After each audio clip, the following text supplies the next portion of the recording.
Welcome to Tell the Story, the podcast where we delve into resilience, transformation, and the courage to thrive after a life of service. I'm your host, Doug White, a veteran, retired first responder, and author of Hiding in Plain Sight, the truth about trauma, service, and the way forward. Before we dive into today's episode, I'd like to thank our sponsors who make this episode possible.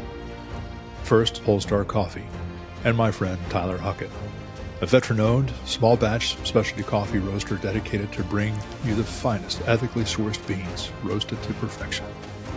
Whether you're starting your day or seeking an afternoon pick-me-up, Polestar Coffee offers a variety of blends to suit every palate. Explore their selection and order online today at polestarcoffee.com. If you're in the Boston area and seeking top-tier group or individual training for your police department, fire department, or personal fitness goals, look no further than Team FrogFit. Founded by Nick Sanchez, a former Navy SEAL and BUDS instructor, now known as Coach Nick. Team FrogFit offers unparalleled fitness coaching designed to elevate your performance and well-being. To connect with Coach Nick and be greater than yesterday's you, follow them on Instagram at Team FrogFit. Now, let's dive into today's episode.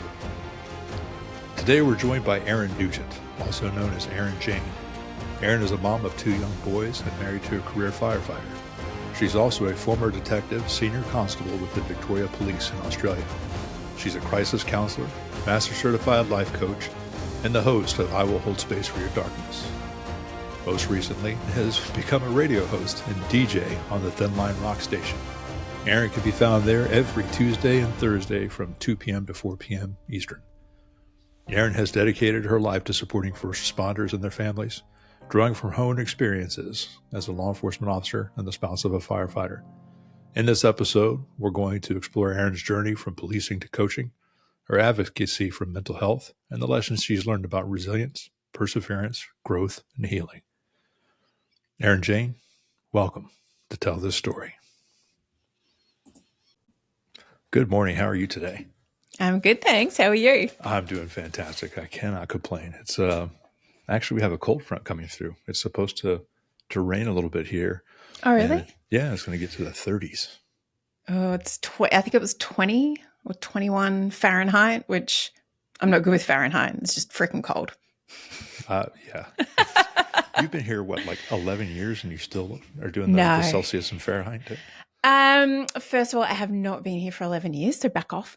Well, we're going to get into that. Yeah, I know. No, I'm a staunch Celsius girl, so you can take your Fahrenheit and do something with it. Okay. Well, you know what? Since you've mentioned Fahrenheit and Celsius, I'll get rid of the Fahrenheit thing. And I'll say this episode is brought to you by Celsius. The best drink to have when you're on midnight shift. Oh, there you go. So anyway, good morning. Okay. Good morning, Doug. So I am so glad that you're here. And before we get started, I was trying to figure out, and I think I know the answer. How did we connect? I know it was through Instagram because I was following your show for a bit. And then the book.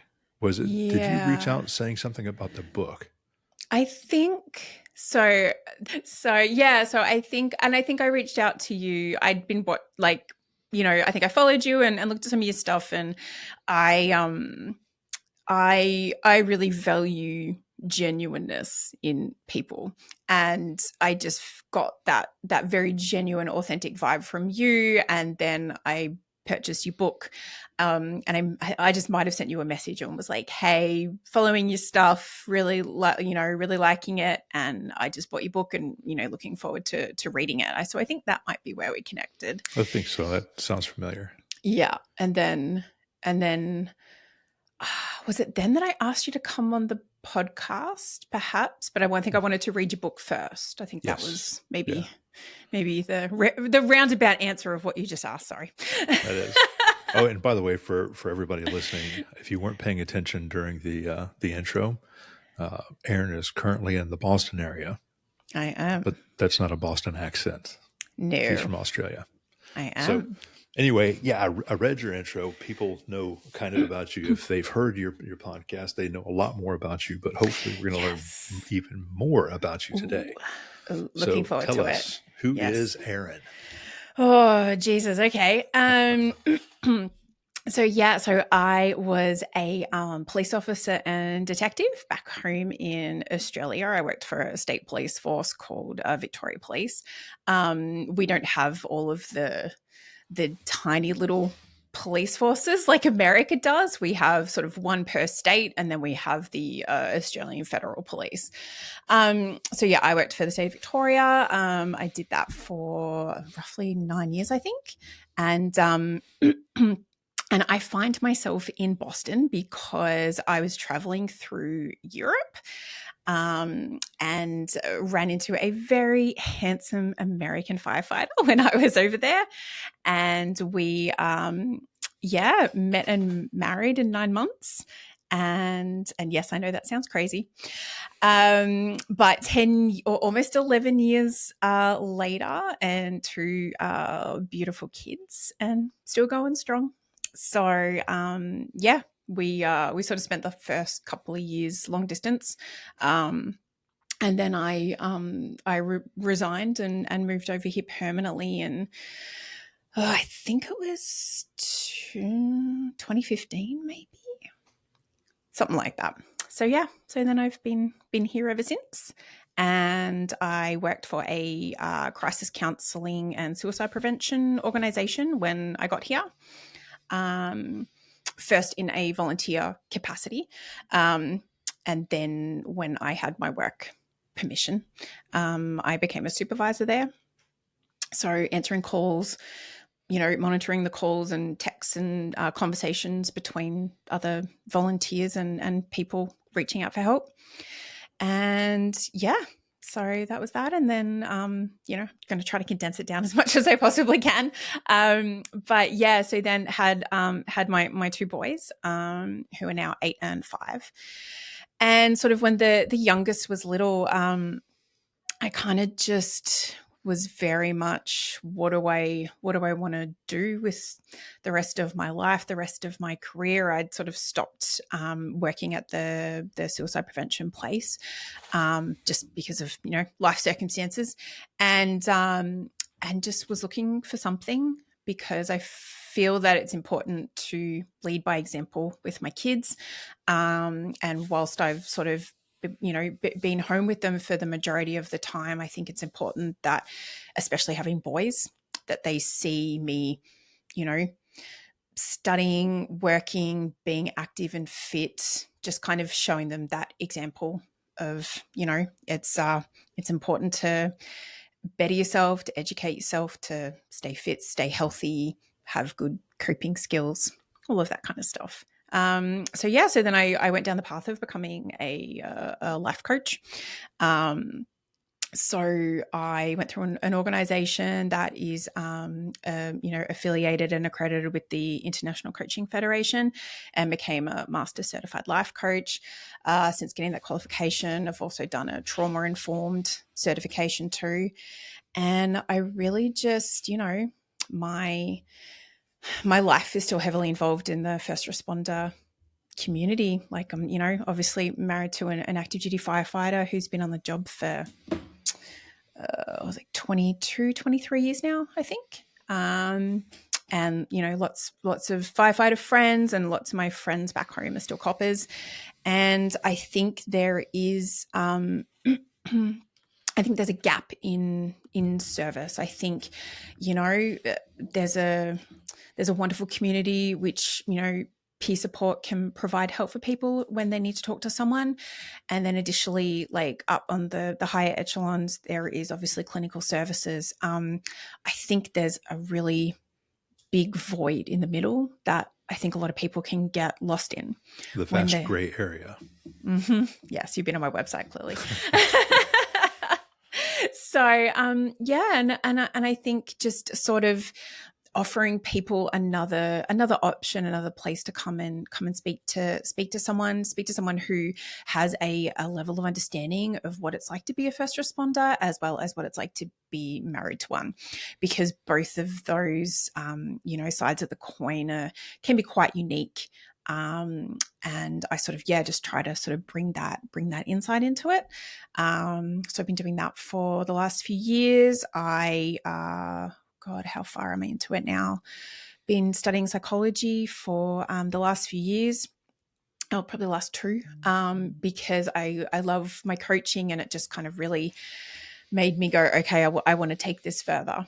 So the end goal is to, hopefully become a therapist and treat trauma in first responders. But that's still a little ways off. So just studying psychology and learning as I go along. I host the podcast, I Will Hold Space for Your Darkness. It's a first responder mental health podcast, which you were a lovely, lovely guest on. And I was going to save that for the outro. Oh, okay. Episode 41 that aired December 20th. There you go. That's my favorite. Start there and work your way back. Yeah, work backwards. That's fine. I'm even on board with that. I think if I dared let myself go back to either watch or listen the first episode, I'd probably cringe and like delete it from the internet. So, and then I most recently, back in November 2024, through another lovely guest that I had on the podcast, I learnt about and met the owner of the Thin Line Rock Station, and they were looking for new hosts, and they were like, hey, we'll give you 2 shows a week. I was like, okay. So I do that too, and it's so much fun. It's such a joy. There are so many things so many different aspects that I get to do, which kind of interrelate with the first responder community, that I find myself so incredibly fortunate and privileged, because I get to have conversations like this. I get to, help coaching clients. I get to learn the, psychological and physiological things behind everything. With my studies, it's I'm very lucky. My life is full, but it's full in a really, really beautiful way.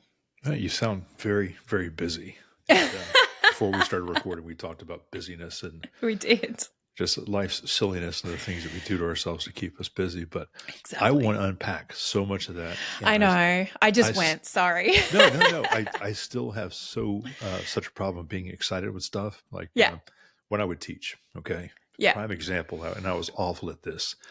I would get very passionate about the subject, and I would just get excited and start giving examples and forget about the PowerPoint that's over here somewhere behind me. I'm like 3 slides ahead. Everybody's feverishly taking notes. I'm sorry, I did it to you again.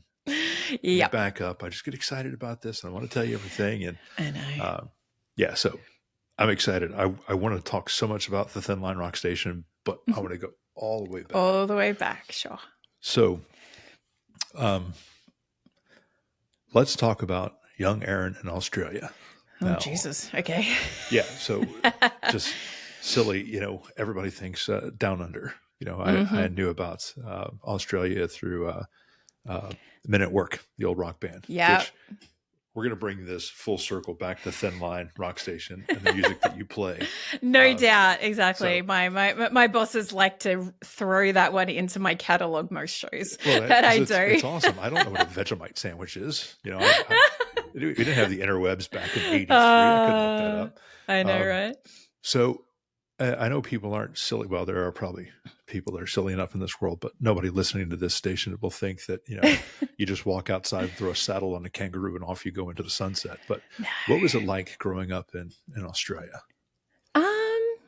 It was, it's as idyllic as, you can fathom. Like, unfortunately, my father passed away when I was very little. So I was raised by my mum, and I have an older brother and an older sister. So my mum worked really hard and really provided a beautiful example that, hard work just kind of gets you there, and perhaps, just because you're a woman doesn't mean that you can't change a tire or fix a like fuse wire in the fuse box, or all of those kinds of things. Like it was a struggle, But, everyone does their best. And, my brother and I were very close growing up. He sort of tortured me somewhat.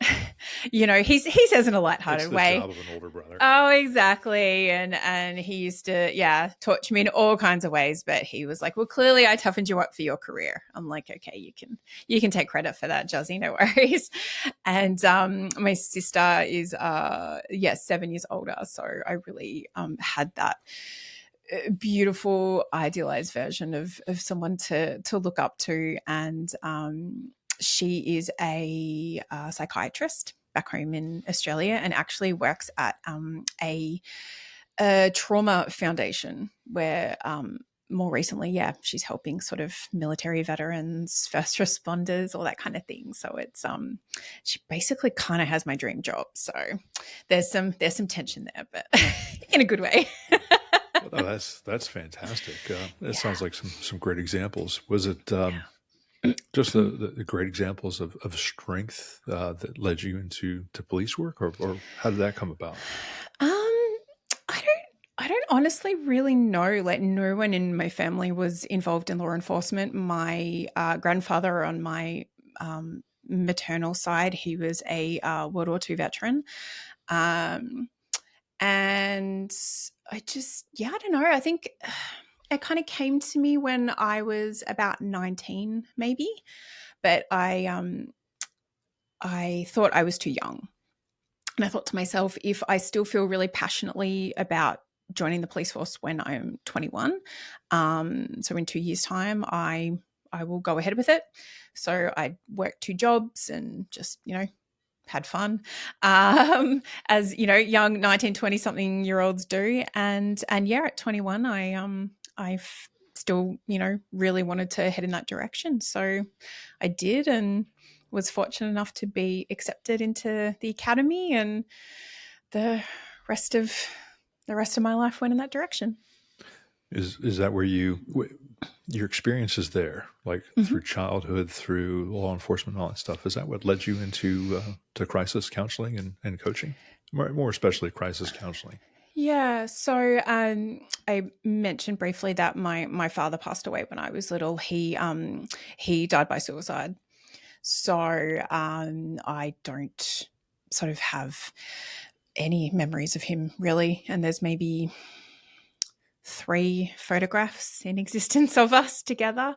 And that loss was something that sort of shaped me a lot. And I guess it's probably weird to say that the loss of someone that you can't remember can shape you, but I guess I was shaped by his absence, more than his presence. And it was something that I definitely wrestled with a lot, especially during like my teenage years. I was left with the misconception, but it took a long time to realize and recognize that I got left sort of feeling like I wasn't worth sticking around for. And no one told me that, but it's kind of, I guess, what I read into that situation. And that was before I had the worldliness and the insight and the knowledge to understand that someone struggling in that way with suicidal ideation or thoughts or intentions,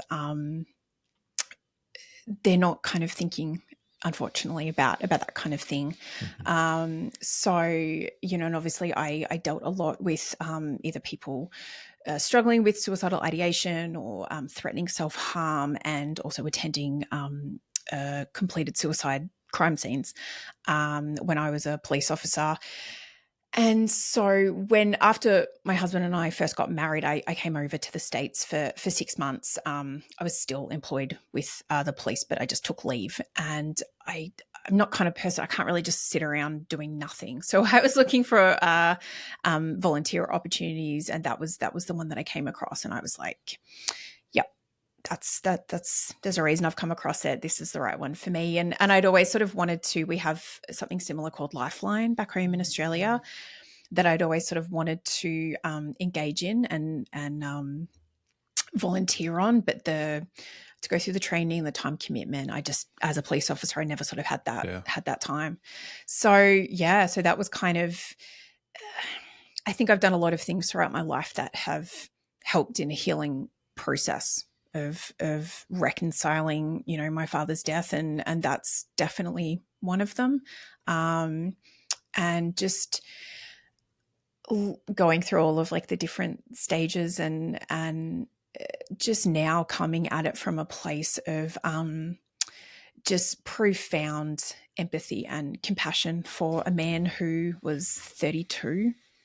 And, that's the same age that I started, my family. I actually gave birth to my first child on my 32nd birthday. And that was quite like a reckoning moment for me, because I was like, oh my goodness, I'm overwhelmed with love right now for this baby that I'm holding. And my father was at such a crisis point in his life that he, chose to leave it when he himself had 3 children. So it really just wiped away any kind of anger or either disappointment or confusion or anything like that. I just went, wow, he must have been in a lot of pain to make that choice. And so I just kind of come at it from that perspective now, and in the content I put out and the conversations that I have with people like you, a lot of people come on my podcast and talk to me about their similar experiences. And it's something that, I will sometimes share with a guest. It's like hearing another man, and in particular a father, wrestle with that suicidal ideation and be potentially really, really close to it, to taking their life, and choosing to make a different choice, and choosing to live and struggle through everything that they're going through. It heals someone like me, whose parent was struggling in like the 80s when mental health wasn't a thing, especially mental health directed at men. So I just, I am one person, but I just try to share my story, so that I can be a voice and a face to people who have lost someone, and to perhaps like to people who are contemplating it, just to kind of go, I'm an example. I can talk to you about the effects that it has, and implore you to make a different choice. Well, there's first, I know that had to be difficult, and thank you so much for sharing that. That's okay. Yeah, I did not know all of that. I knew quite a bit. Yeah. But when you sent back the bio sheet last week, and I started looking through, I was like, how did I miss that? I had to go all the way back to episode 1, and you hit it very quickly and gone. Yeah. And thank you for sharing that. And I had no idea, and this brings a lot of layers to who is Erin, and why you do what you do. I can't think of a better origin story and a why. So thank you for sharing that with us. That's pretty okay. freaking awesome. So I know why you're doing what you're doing. Mm-hmm. You went back and got your, I'm going to say this wrong because I know nothing about the whole life coaching thing, but you got your trauma informed certification specifically to work with first responders. No, so I was already working with first responders, but I'm such a giant nerd. I was on a study break in between, was it in between universities, I think? So I switched over last year. So it was just last American summer. I think I had like 6 or 8 America. weeks. You don't have to say American yeah, summer. It's just know. Summer. Shut up. So this is American winter. This is Australian summer. So in case people don't realize the whole Yes. the poles and all The that stuff. whole The hemisphere hemisphere thing. thing, yeah. What's a um hemisphere? Oh my goodness. oh. So yeah, and I'd actually had this thing saved for probably over 12 months and hadn't had the time to do it. And it was this the organization is called the Center for Healing, and they have all kinds of different courses and stuff that you can do. And they had this trauma informed coaching one, and I'm like, well, I'm got a few weeks of no study on my hands. What can I do? Some more study. So and I found it just, it was a very sort of uh not basic, but as in it covered the stuff that it covered, but it I I'm a giant nerd. I love to learn. And I've always been fascinated by psychology. So the understanding why we do things, and in particular how trauma affects us, because you've got, say, people thinking about how trauma affects our minds. Well, it also significantly affects our bodies. And if anyone out there, which I'm sure that many have, Bessel's powerful book, The Body Keeps the Score, like it's so important to understand that it affects everyone in different ways, but it can present equally in different ways. So basically anything that I can read, watch, listen to, that I can get my hands on to understand how trauma affects people, because we inherently do jobs that expose us to chronic cumulative trauma. So I see that in the people that I talk to.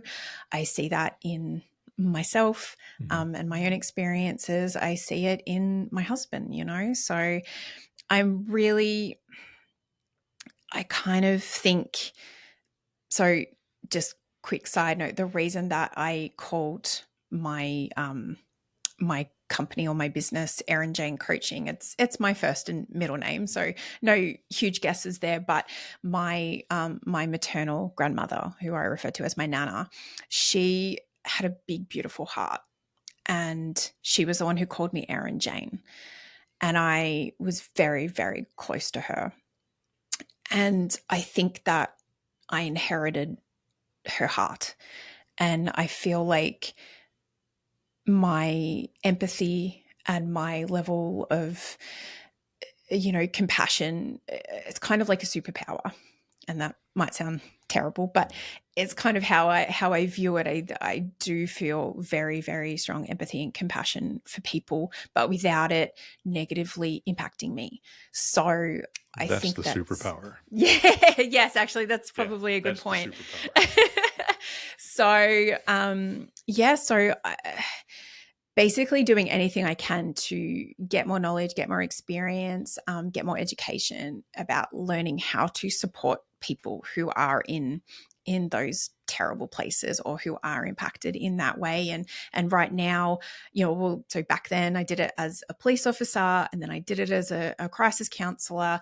Now I do it as a coach, and hopefully one day we'll do it as a therapist. So I have my different capacities, and also I do it as a friend and all that kind of thing. It's really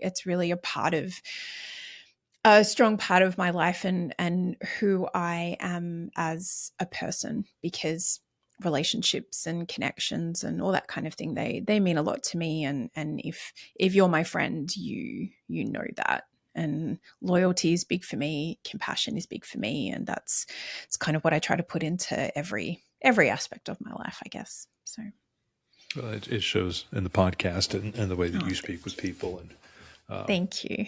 yeah, back circling way back to the authenticity thing. You certainly have it. Thank you. With your inner nerd, you are going to go crazy when you get your copy of Operator Syndrome. Oh my God. I'm like, I know, I think it might be even getting like delivered today.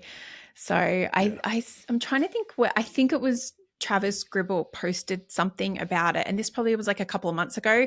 And I actually wrote the what's it called, the title and his name down on like a little post-it, and it's been sitting on my desk for months. And then I saw you, and I was, I have a problem with this book. And you as I do? said, Oh my goodness. well, I do that with a lot of books. I turn regular books into textbooks. And I mean, he's got his own hour and 47-minute episode, which actually will drop tomorrow. But I'm doing a whole series on the physiological impacts of our work. You're going to love it. You're going to love the episode. Everybody else is going to love the episode. Super excited. And stealing Erin Jane time and giving Dr. Free more time. That's okay. His book is a treasure map. It gave a name to everything that I was experiencing and showed me the way forward. And it was just the very end of March. I think it was March 26th of 24 that his book came out. So although the information is not new, the impact on me is relatively new. But you're going to love that. Enough of the nerd stuff and somebody else's episode. But that's all right. For people that are listening to us, I'm trauma informed. I mean, we hear a lot about cultural competence lately, and I actually heard it first from Travis Gribble about 2 years ago. Yeah. I don't know if he's the first person that said it, but I heard it from him first. And then Jason Palomera and Barbara Bell, all the books. So trauma informed. What is trauma informed, and why is that important to us who are seeking counseling? And also the follow-up question that is, why would that be important to our leadership to understand what that is? So again, I will preface it by saying I'm not a therapist, so I'm going to, probably give a bit more of like a layman's explanation. You'll be able to explain it to us then. Exactly. I mean, for me personally, I think it is important because when you are dealing with either veterans or first responders in any kind of healing or helping capacity, I think there needs to be a level of understanding of the jobs that we do and the effects that it has on us psychologically, physiologically, emotionally, spiritually, like that real holistic viewpoint, because nothing happens in a vacuum. Nothing exists in a vacuum. So, I can go to the doctors or therapist and be like, how you doing? And you're like, yeah, I'm fine. But, your heart might be racing. You might be experiencing any other kinds of symptoms, and that if one thing isn't getting linked to the other, then we're not going to be getting treated appropriately and in the way that we need to be. So that, to me, that the cultural competence is understanding the work that we do. And, and I never, ever, and I hope it never comes across as like that, is just because of my policing experience that I'm ever going to understand, completely someone else's experience, because I don't. But it does help me, I feel, understand and have an insight that may be a little more than someone else who hasn't. The same way as I don't know everyone's unique relationship and dynamic of being married to a first responder. I understand mine, and I think it gives me a little bit of insight, but what works for one isn't always going to work for another. And I'm very respectful of that. It's really just trying to use anything and everything that I've ever come across or experienced or utilize and use that to help others. So for me, being trauma informed is having a very good understanding of how it affects us and therefore how it can present too. Absolutely. Very well said. So the vast gray area that you speak about, what can we do, you and I, with our platforms, be they what they are, and, speaking and talking to leadership, what message can we be bringing to them? And I should probably set this up a little bit better with context, but I believe that a change in the first responder culture is going to not necessarily be driven from the top. I believe this is going to be the onesies and twosies and the agencies standing up and saying, I have a problem. This is what I've done to fix myself. Follow me. Yeah. Um, Yeah. and of course, then it's going to be a bottom up, top down, full concerted effort. But what can we do? I say I've made the decision, whatever it is. I've crossed the barrier of entry and raised my hand and say I need help. Where do we go from there to cross that? To I guess close the divide, that gray area. Yeah, so that's a great question, and I'm not necessarily going to have all of the answers, but I do understand where you're coming from in terms of seeing it. It may end up being that little bit more of like a groundswell, Mm-hmm. as like I mean, I think it does come with people in leadership positions recognizing that many people are struggling. And I think the suicide numbers for first responders is indicative of that. I think, and I have a lot of conversations about this, obviously, I think some of it starts from educating our people even before they get on the job. So at the inception, either going through academies or whatever, like that entry process is, I think there needs to be a more open and honest discussion and education of, and like we know that we're going to see awful shit. Like that is part of the job, and it is, That's the part that we signed up for. We knew yes, that when we came yes, yes, of course, in. and yes, we just had a conversation about that beforehand offline. Yeah. You signed up for it, no, champ. Yeah, I think so. yeah. Okay, go ahead. Sorry. No, you're fine. Get your blood pressure down. But and it's not just educating the troops, it's educating their spouses, and I'm definitely a big advocate for that too, because we're the people who see the effects of the things that they do and they see at work, and offering that kind of education to the spouses. And it's not to say, this person will, but it's to say this person is at a higher risk of. These are the things they may go through. This is normal, but it's not normal after this period. Or it's normal because it's a human reaction to being exposed to trauma. But if it extends, if it, progresses, if it becomes that part where it is interfering with their daily existence, then we need to help them.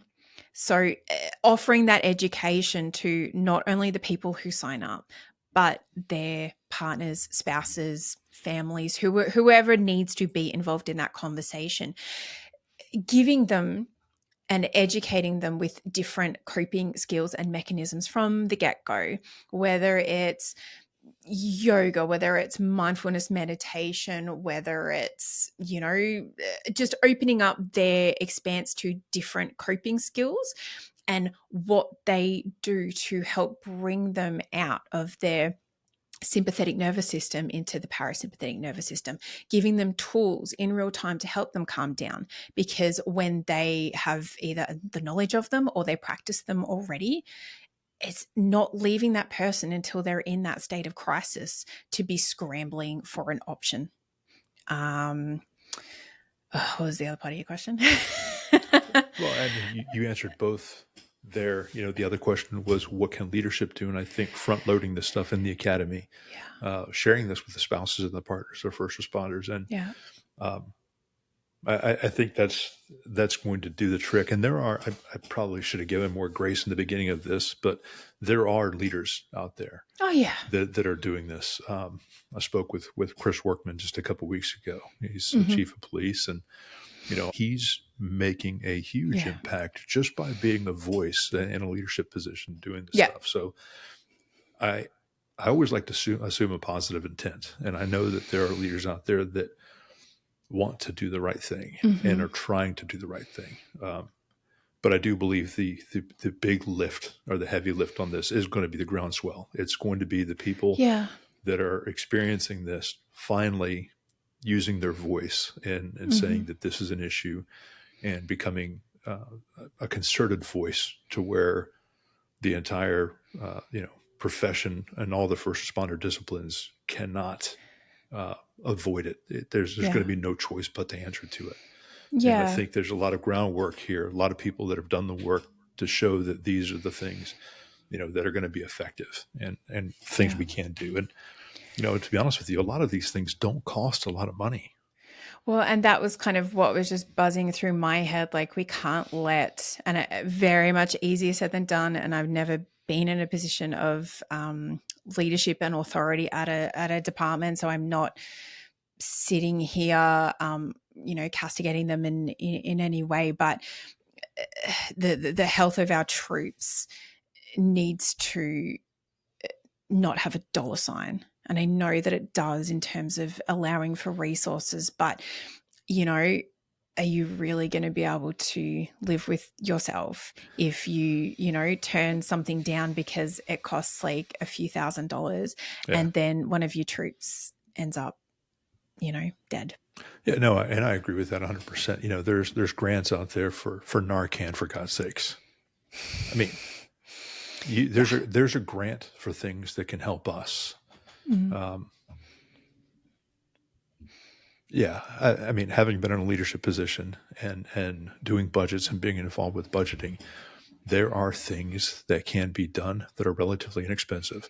Yeah. There are resources, there are books that you can buy for your personnel. Just here's a 30-minute block in the academy where we're going to bring somebody in on your lunch break to speak to you. And these things, they don't cost money. And the amount of money that is quite thrown honestly into other pissed stuff, away on things that make here's a decal for your laptop, so when your laptop's up, it could see who the sheriff is as people you're pulling over. You're like, okay. I mean, I wish I was making that up, but there are things that our money could be, much better spent on, honestly. Well, it's that, but it's also, and I know EAP can be which is what I'm saying. So some places do have good programs, but there needs to be buy-in from the troops because it actually has to work. Yes. So having access to like vetting the people that you have on there, not just like the, random therapists that agree to the job, like what is their qualifications, but what is their experience with firefighters, with people in law enforcement, with competence? Dispatchers. Exactly. Are they trauma informed? All of those kinds of things, I think, are important. I agree with you 100%. And the EAP is wonderful. There are agencies out there. My former agency had all of the things. Mm-hmm. We had a support dog. We have an ice cream truck. We have all of the things, a teddy bear, the months, the YouTube channel. We have all of the outreach. And they really did a fantastic job having the infrastructure there. Mm-hmm. But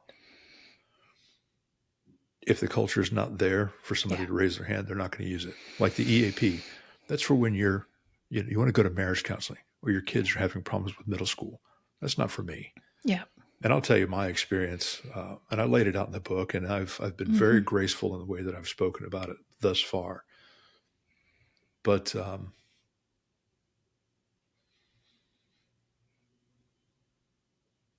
the culture was just not there. And I've had young deputies have a hard time do some things that would buckle any human being, especially a lesser person than these people were. Mm-hmm. And they took a knee. They raised their hand and said, "Hey, I need a minute here." And the conversations that were being had behind their back in the break rooms were just awful. And those are a one-off. But when you're not getting support from your immediate supervisors or your chain of command, or even on the executive level. Anyway, the money is always there is really the point that I'm trying to make in all of this. They just have to make it a priority. And if you make it a priority, taking care of your personnel, having a culture, starting a culture, or investing in a culture in your organization that values their personnel, the longevity of their personnel, making sure your people are whole, creating an environment that is, I don't want to say the word inclusive because people are going to think DEI. That's not what I mean. But inclusive to where it values every individual contribution, where people are empowered to make decisions, to do their jobs, to earn the money that you're actually paying them. I mean, for God's sakes, you're giving them a gun and fire. They get a hose. You can drown people. Anyway, I got to take a shot at a firefighter. Anyway, you're requiring these people to do this job for this long amount of time, and you're giving them the authority to make life and death decisions, because what we do is sometimes unforgiving. I mean, it is life and death. So with that, there needs to be a priority in making sure your people are whole. And I fully believe, and I have no data to back this up. This is just me speaking now. I believe that if you do that and create a culture there, your retention issues are going to solve themselves. Your recruitment is going to resolve itself, because now you have a workforce of people that are telling family members and friends that this is the Google or first responder worlds. We have nap pods and all of this and all wonderful things. And it won't take long. It won't take long. It'll take somebody from leadership with the moral courage to stand up and say, this is my story. This is where we're going, and be damned everything else, But the business of law enforcement and firefighting and EMS and dispatchers it's always going to take care of itself, even with shit leadership. We saw that, and I should preface this because somebody's going to hear this clip and take it out of context. What happened in New Orleans on Bourbon Street? Yeah. I'm not talking about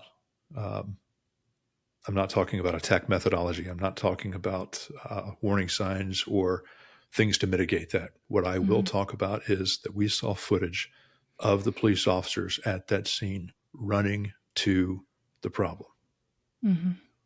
Period. It's what we do. It's what we're supposed to do. Firefighters running into burning buildings to save babies. It's what they do. They will always do their job because it's who they are. It's what they've been called to do. That's what we've signed up for. That's what we understand. We run to the fire and to the gunshots. But when you have a superintendent of a law enforcement agency who can't speak to what it is that their people do and look like a complete dope on television, it's not inspiring me to believe that people in those positions, in that position of authority, are really the best people to be there. So anyway, moral courage, strong leadership, and that's what's going to change the culture. That and the groundswell. That, but also mandate yearly wellness visits. Yes. With a, and I don't want to sound like I'm self-serving, but with a coach, with a therapist, with anyone in a helping capacity that they can have access to. If you mandate it, it means you pay them for that hour once a year. And will people push against it? Of course. Initially, yeah, they will. Initially, but the way that, and I'm not coming up with this, this is, something I know Travis Gribble talks about it, a lot of people talk about it and about implementing it and how important it is. But the way that I look at it too is that it creates a relationship between that coach, that therapist, clinician, whoever. It means that they're a known quantity. And you know what? If it was me and you're at your wellness visit and you're like, I'm all good, or you're resistant or whatever, you know what? Come into my office and talk shit to me for 55 minutes. Let's just shoot the shit. Who cares? Talk about footy. Talk about whatever it is you want to talk about. But then you're going to know me. You're going to know who I am. You're going to know how I operate. I'm going to have an idea of you, perhaps know whether you're married, whether you have children, whether you're caring for an elderly relative, all of that kind of basically dossier information, so that when you perhaps are struggling, you might be less resistant if we already have established a bit of a relationship, and you might be more willing to come and talk to them. And we're not starting from zero. I agree with that 100%. And I think even a bigger picture thing, even if I'm not coming to the same person each year, I'm doing it each year. So now it becomes something I'm used to. And, I have time to think about, hey, that wasn't so bad. Next year is even less and less and less. And, the annual checkups, I like that because we do all of this. We do the polygraph, we do the psych eval, we do the medical checks and all that stuff. We have to run a mile and a half and do the push-ups. But when we leave, give me your shit. Here's some cake that you paid for. Now piss off. Yeah. There's no out process that's mandated for medical or emotional support. And I think that if we do it in the beginning and we do it at least annually, like get your blood work done. At least, we're not keeping track of that as an organization. They're not keeping track of that as an organization, but you are. You know where you're going throughout that. You're going to be informed. And at the end of your career, you do it again and say, okay, this is where I was, midway and all this other stuff, whether it's 10 or 30 years, at least you have an idea of what it is you're working with, and you can mitigate those things or do what you can to make sure that your physical fitness and your emotional fitness is being taken care of through that. Again, I believe one of the greatest jobs of being a law enforcement executive or being in a leadership position is to ensure your people are whole, whatever that looks like. And I think that Dr. Free said it during the episode that we did together, placing the physiological in front of the emotional, looking at that, because the it keeps the score. We may have had different experiences. I wasn't a firefighter. I've been into a burning building once, and I didn't like it at all, enough to know that I wasn't going to do it again. But even though our experiences are different or even adjacent, our bodies, they do not know the difference between the two. We're going to respond and react the same way to those negative inputs, whatever they are. So I think there's a baseline there, and I'm doing some thinking into those areas, and hopefully we'll come up with something soon. But I think, again, enough of our voices, it's going to be deafening, and they can't say no. And can I say, it's you and I sitting here having this conversation, there are so many people swimming in this pool that are all trying to do and implement the same things. I've, just having conversations with, some wonderful people last week that coming at it from slightly different perspectives, or that their input or their impact and the way that they're going about it is different. But so many people are trying to cause that groundswell or help that groundswell along. So it's great. And I want to say something. I know I will hold space for your darkness from you. That comes from a Brene Brown quote. Sure does.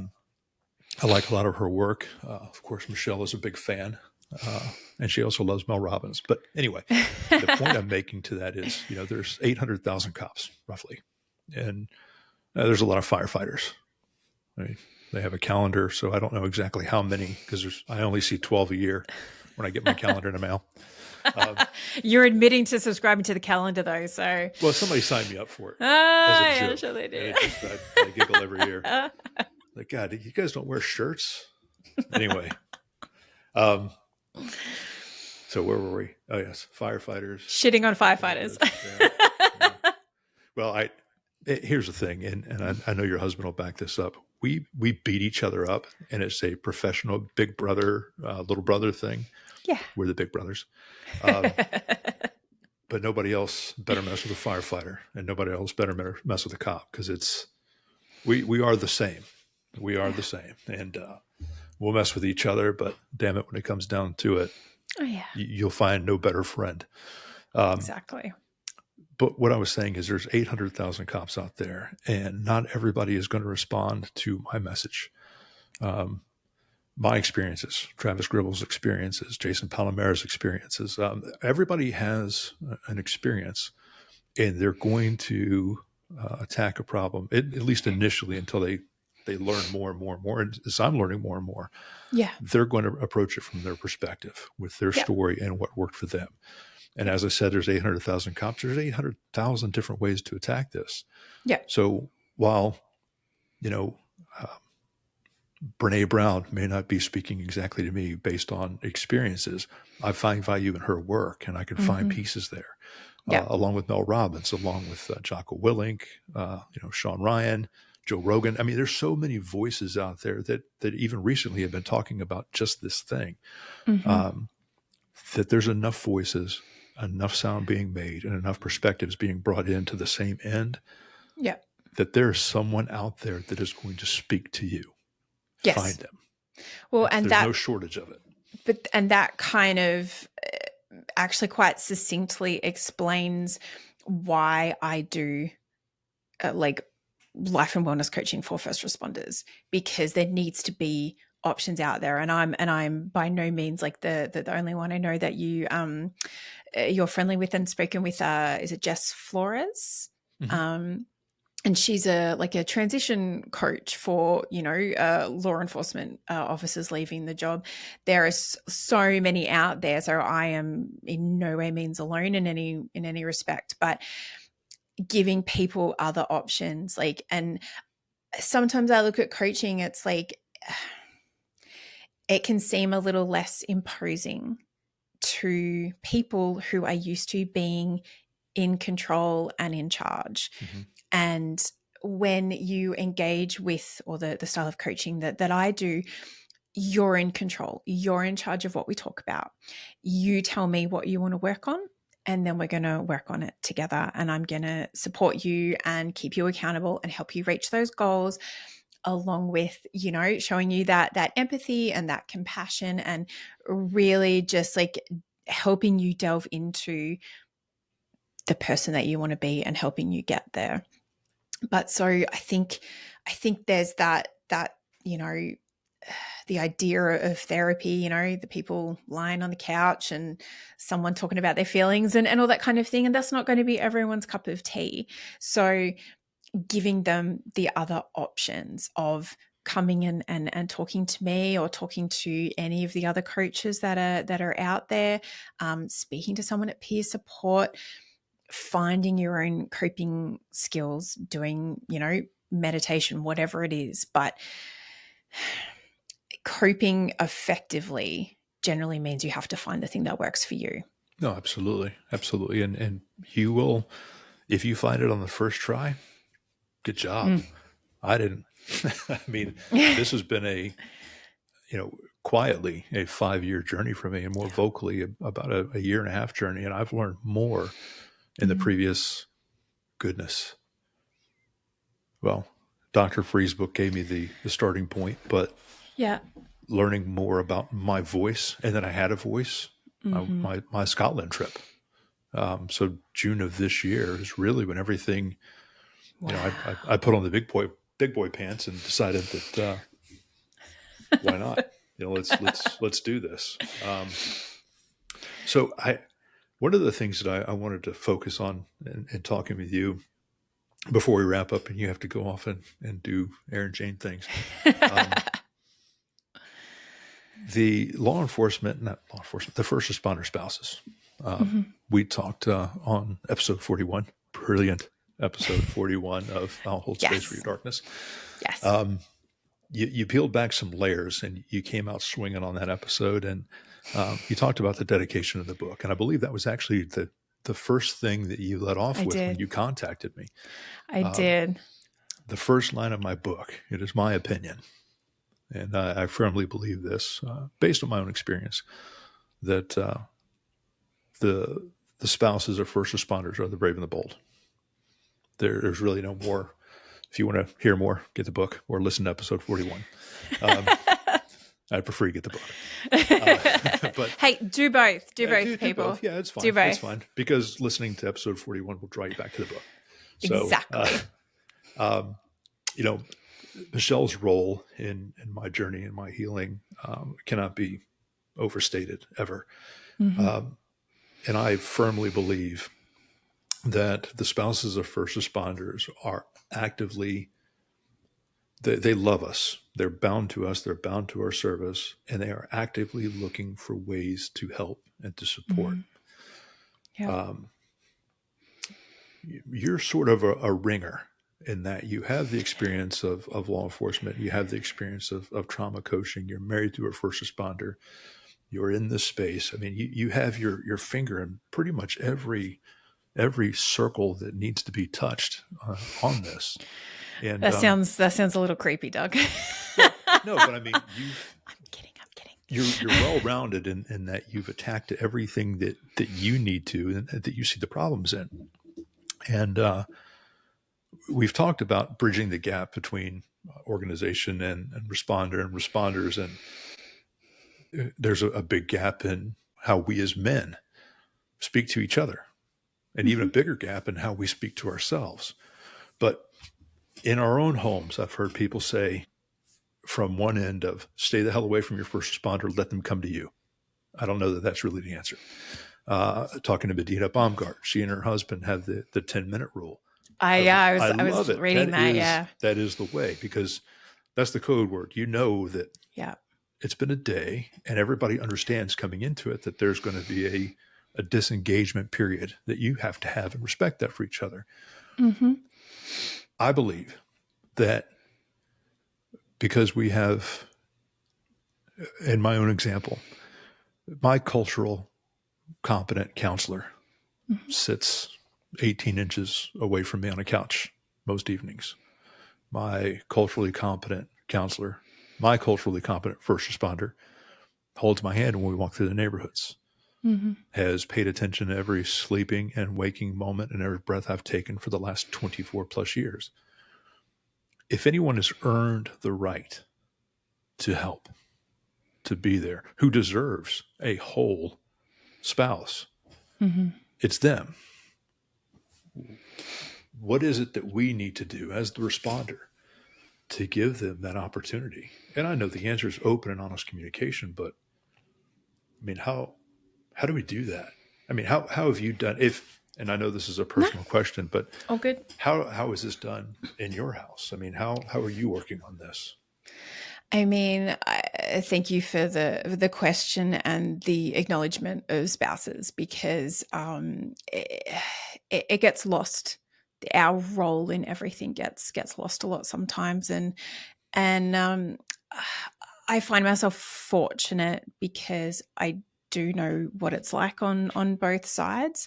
And again, speaking just from my dynamic, like, so my husband was was and continues to be a firefighter, but was a firefighter for maybe 12 years or something before we ever met, before I ever came on the scene. So I don't necessarily walk into his life expecting him to change the way that he copes.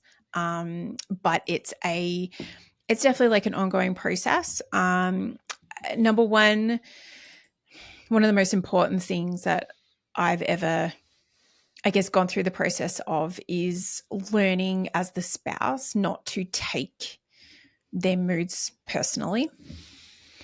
Because that was definitely something that I used to do, in the early days of our marriage.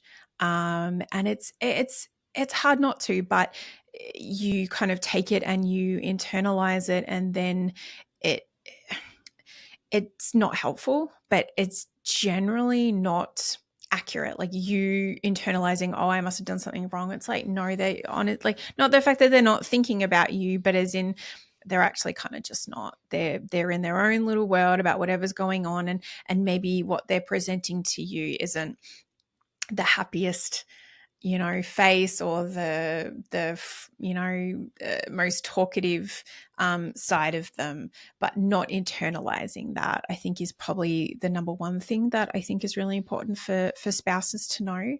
And it is in terms of having that open and honest conversation, but it can sometimes just be just one conversation in terms of, I love you, I want to support you in the best way that I can. Tell me how to do that.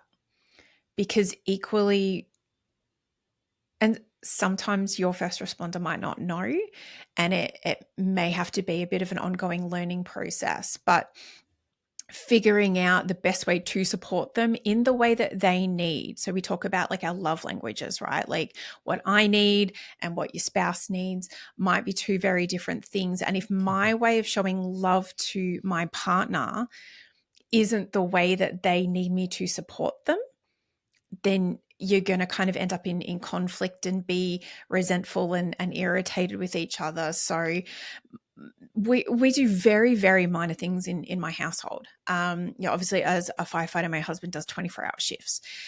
He comes home and he's tired.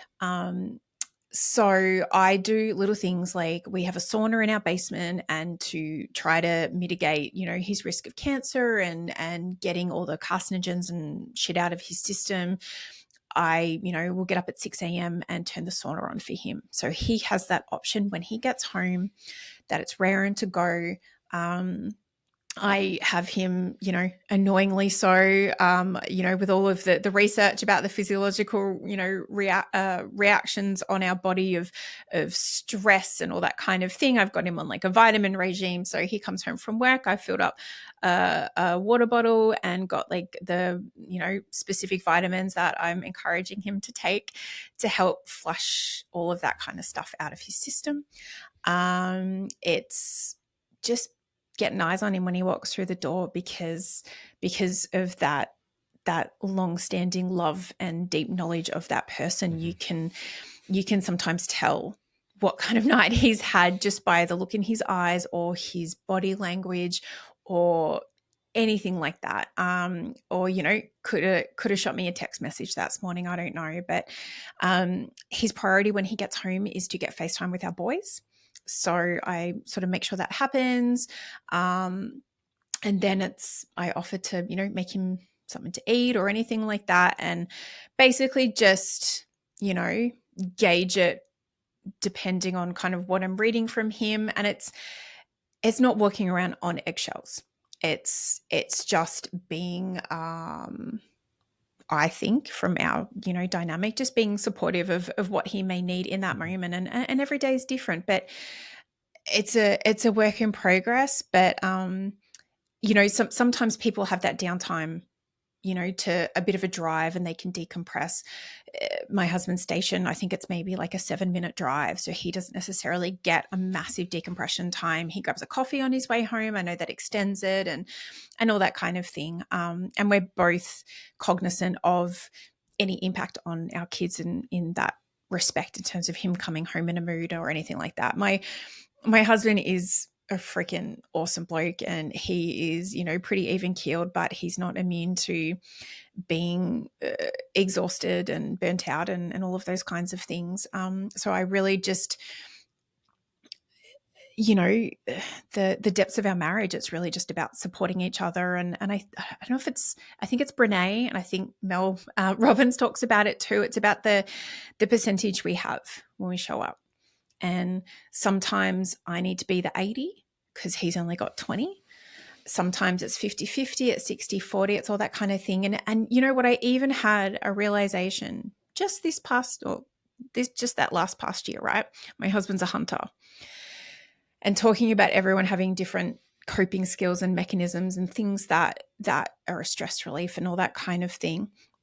My husband's been a hunter his whole life. And we, gone through stages of, he'd be away, cool, no worries. He's away with one kid, cool, no worries. He's away when I've got 2 kids at home. That can lead to a little bit of resentment every now and then when all of his hobbies and his work take him away. And we worked on sort of just a little bit of acknowledgement that I help facilitate that, and that's fine. And we've been good. But the thing that I realized was hunting for him is like his therapy. He gets to go out into the woods. He's alone. He gets to sit. He gets to think. He has to learn to be quiet again. He just is out in nature, doing something that he really loves. And it kind of made me go, oh, like this isn't just something that you enjoy doing and it's a hobby. This is actually something that you need to do. Yeah. And it took just for me like this past year, to have that recognition and be like, oh, cool, I'm legitimately, and not that I really often do, but there will never be a part of me that ever resents him going hunting from now on, because now I actually understand the significance for him. And that was really powerful for me too. And so I think every relationship and dynamic is going to have those different little nuances, but figuring out what feeds each other and the kind of support that they need, I think is incredibly important. No, that's great advice. That's great advice. And well, transitioning from not important to less important, but from heavy good advice to let's bring into something fun before we close out. Because here we go. You answered. I was going to ask questions about balancing roles, but you answered that perfectly in your last answer. But okay, thank you. Tell me, what is it like being a DJ? Because I've caught your show a couple of times. Yeah.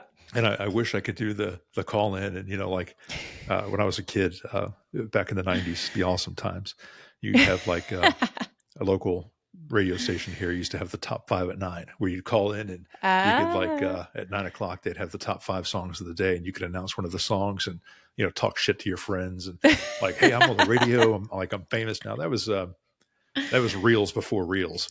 Yes, this is true. So, you were cool because you'd have your tape in the tape deck and you hit the record and record yourself because, now you got your own demo track. But anyway, I'm old. So it would be so cool to call in and just like, hey, I'm on the radio. What's up? What's up, Tampa? Shout out. All that stupid shit. I'm going to take all this stuff out in post-production because I sound like a dope. Don't you dare. Don't you dare. What's it like being a radio host? That it's cool. You're playing great music. It's a bit of everything, and the music. Yeah, you're playing, childhood stuff. It's really. I think I sort of mentioned it towards the start that how fortunate I am to be doing so many different little bits and pieces. And so a previous podcast guest, Josh Grandinetti, a firefighter captain out in Arizona, he has his own show on there. And him and I were chatting, and he was like, I think like there could be something here, and introduced me. And so, yeah, they gave me a spot twice a week, 2 till 4 p.m., Tuesday and Thursday, Eastern Standard Times. And it's just fun. It's just, I try to give a bit of a mixture. So I try to bring a little bit of, my Erin Jane, like mental health and wellness tips and conversations and, little bits and pieces like that interspersed between the songs and some, playfulness and talking shit. And, I really try to, I guess, make an impact, even like I do on the things that I share on Instagram a lot of the time. I kind of try to reel you in with maybe a little bit of humor or a good song or something like that. But then there's typically like a message behind it. So it's there if you want to take it. If not, you can be like, what is this random Aussie chick talking about? Play the next song. Yeah. So, but it's I love it. It's so much fun. And yeah, they're a eclectic collection of music. Even blows my mind sometimes. So it's something that I really enjoy, and I think my bosses have been great, and they're like, oh, we're gonna include a little bit more like Aussie artists for you into like this next year, and they're sort of broadening their catalog a little bit too. So looking at putting some new songs in there, and maybe even giving me a little bit more creative control over some of the songs that I get to play. What's the creative control? Do you get to choose it, or do they choose them for you? At the moment, it's sort of like pre-programmed. Like they've sort of all like got it set up. Just in case your taste in music is shit. Well, there's a fair bit of like Nickelback and Creed on there, so I tend to struggle a little bit with that. I love it. I personally have quite an eclectic taste of music, and my husband's a big metalhead. So over the last 10 years, I've additionally kind of gotten like an education in terms of Iron Maiden and Metallica and Ronnie James Dio and all of the things that my husband. I'm not familiar with one of those bands. Metallica? Yeah, I know, right? Who would have ever thought of those? But my 8-year-old, even just like a couple of months ago, went to his second Iron Maiden concert. Like it's deeply ingrained in our family. So I love that eclectic nature. Then it'll go to like Dusty Springfield and Jerry Lee Lewis, or like there's just. I love that. That's kind of almost maybe a little bit more like my personality. Like I'm kind of bounce all over the place in terms of things I listen to, and I love that aspect of it, and just to kind of think that in a 2-hour spans, right? Like I only speak for a couple of minutes, at a time, and it's really more about the music. It's about just helping someone get through a shift. But even Josh Granzanetti, the guy who introduced me, we did a 4-hour Christmas show together because him and I think operate on the same frequency in terms of all we're about are supporting the first responder community. And we were kind of like, hey, like, how can we do that a little bit more through the station? And so we asked our boss, and we were like, can we jump on for, a few hours on Christmas Day? So anyone on shift at work is going to feel supported and feel that sense of camaraderie, because we want to jump on and spend that time with you too. So it's really kind of about that, and just having an audience to, slip a couple little mental health and wellness tips in there, or just opening up those things of conversations. And not every show gets like deep and meaningful. Sometimes I just like to riff and talk shit and share some war stories or anything like that. But it's just fun. And it's kind of like the one thing I do really for fun. Like the podcast is for pure just like enjoyment and connection, and such a privilege. And the radio show, the Thin Line Rock Station, is just fun. So I'm really lucky that I get to do it, and people are always welcome to listen in. And additionally, you can always do a song request, and I can share it and do a call and do it. Well, I mean, I did give you a shout out. Yeah, I caught that. So I've not listened to an entire block, but I have jumped on. Oh, that's it. We're done. Well, no, I've jumped on Tuesdays and Thursdays here and there kidding. Since you started this. Yeah. Like the first time when you did a shout out, I'm like, hey, this is great music too. And you sounded like you were really having a lot of fun.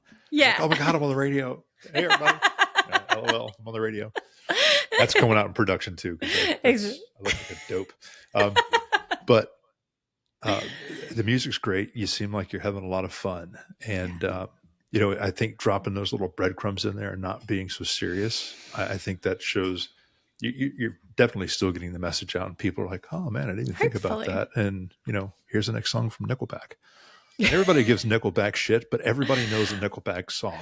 So I don't want to hear it. So no. So I made some joke to my boss, and he was like, he's like, everyone shits on Nickelback and says that they don't like them. He's like, but we get data on, when people turn off or switch on or whatever else. He's like, our numbers don't drop significantly when Nickelback is played. He's like, so, like, but that is, I think, the good thing with the radio show, that even if not every song or every artist is your favorite, because it is so eclectic, and it goes from every like opposite end of the spectrum. It's like, if you don't like one song, well then okay, you kind of like, just wait a few minutes.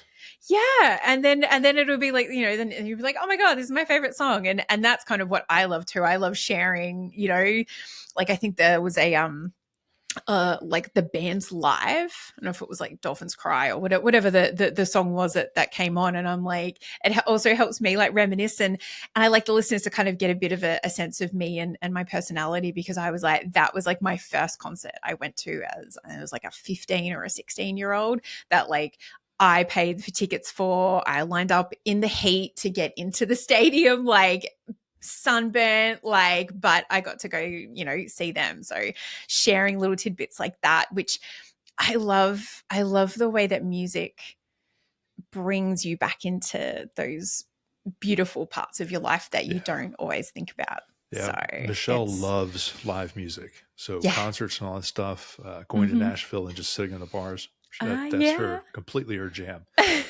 Me, I love music because I actually mark time with music. Like I can hear an old song, but like, this is where I was, the smell in the air. I mean, this is, like this was, released on this day and whatever, not the date, but the year. I know where I was, hey, this is spring break, my junior year. I remember listening to this song. And when you do get control of the music, Goo Goo Dolls. You can never go wrong with Goo Goo Dolls. I love the 90s stuff. God, yeah, I used to love the Goo Goo Dolls too.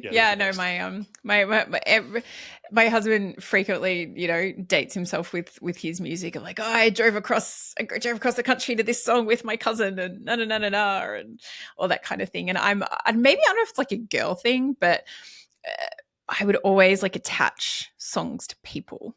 So like I was always a good rocking out one to like a good breakup anthem. They were some of my favorites. Breakup anthem. I used to do the same thing, but I would not necessarily to people, but blocks of time. Yeah. So music is pretty awesome. So before we close out, any parting thoughts, any ideas, anything you want to get out there? Oh, Jesus. I don't know. I think we've covered sort of most of it off. Like, thank you for having me. I have lots of people on and I don't expect to be a reciprocal guest. So this is a beautiful opportunity. And I just want to say thank you. If anyone wants to jump on the socials and follow me, they can find me at Erin Jane Coaching. Additionally, my website, if you are interested in learning more about what it is that I do, or if you're interested in receiving life and wellness coaching, even just to have a conversation and find out what coaching is, I'm always open to that. And I will hold space for your darkness. Episode 41 is a great place to start. And so is episode 1. But I mean, instead of having to, don't mess with the filters. Just go with what's already on there.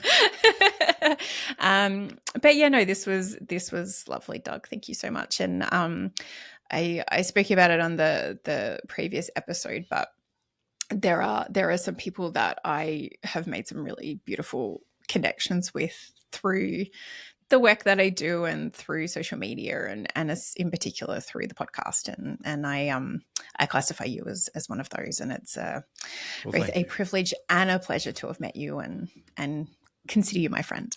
Well, thank you so much, Erin. This has been it's been a great day for me, and having been on your show was quite the honor.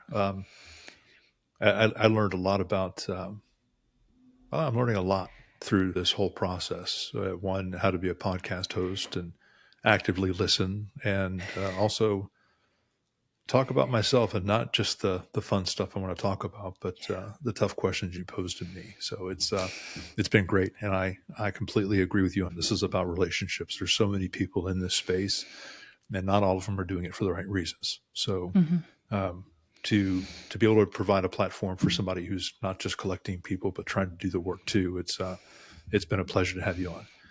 So appreciate that. With that, it's time for the outro. So thank you for joining us for this episode of Tell This Story. I hope you enjoyed my conversation with Erin. If you'd like to connect with Erin, you can find her at erinjanecoaching.com or on Instagram and Facebook at Erin Jane Coaching. Contact Erin for coaching services and mention that you heard her on Tell This Story, or even just say, Doug sent me, and you'll receive some money off. Be sure to check out her podcast, I Will Hold Space for Your Darkness, and I recommend beginning again December 20th episode and working your way back. Also, tune in to the Thin Line Rock Station and catch Erin every Tuesday and Thursday from 2 to 4 p.m. Eastern Standard Time. Download the app, subscribe, and follow. If you enjoyed this podcast, please like, subscribe, and leave a 5-star rating. Your support helps us share these stories with more people. You can follow me on LinkedIn and Instagram at Tell This Story, or visit Doug White Official. All the links will also be in the show notes. We'd love to hear from you, whether it's feedback, guest suggestions, or topics you'd like to hear. Thank you for tuning in to Tell This Story. The way forward begins here. We'll see you next time.